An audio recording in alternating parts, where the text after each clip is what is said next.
नमस्कार, आपल्या चॅनलवर स्वागत आहे। आज मी पुन्हा एकदा आळूची वडी बनवणार आहे। बघा, माझ्या आळूला खूप पाने आलेले आहेत, त्यामुळे मी आता पुन्हा एकदा बनवणार आहे। आपण आळूचे पाने कटिंग करून घेऊया आणि त्याला स्वच्छ करून घेतले मी। आणि त्यानंतर आपल्याला मी इथे हिरवी मिरची, लसूण, अद्रक आणि जिऱ्याची पेस्ट करून घेतलेली आहे। त्यानंतर आपण बेसन घेतलेले आहे, बेसन, पाणी आणि मीठ। आपण आता बेसनामध्ये आपण हिरवी मिरचीची पेस्ट टाकून देऊया आणि त्यानंतर आपण थोडंसं मीठ, हळद आणि थोडंसं लिंबू पिळवा। मी विसरलेले आहे, त्यामुळे तुम्ही करताना तुम्ही टाका, कारण की घशाला त्रास होत नाही मग आळूच्या पानाने। इकडे त्यात आपण कोथिंबीर टाकू आणि पाणी मिक्स करून घेऊ। मी पाणी मिक्स करून घेते। हे आपण मिक्स करून घेतलेलं आहे। आपलं बेसन तयार झालेलं आहे। इथे आता आपण पानांना बेसन लावून घेऊया। आपण बेसनांच्या पानांची वळून न घेता आपण त्याला एकावर एक असे 10 ते 12 पानांची लेअर देणार आहोत।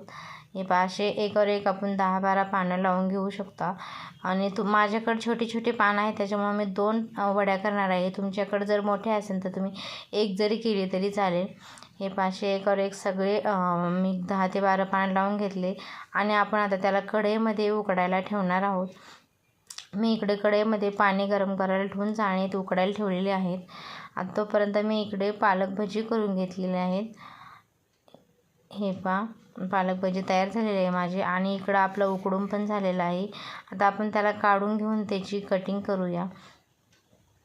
ही अशी कटिंग करून घ्या आणि पटकन आपल्या चॅनलला तुम्ही सबस्क्राईब करा, लाईक करा, शेअर करा।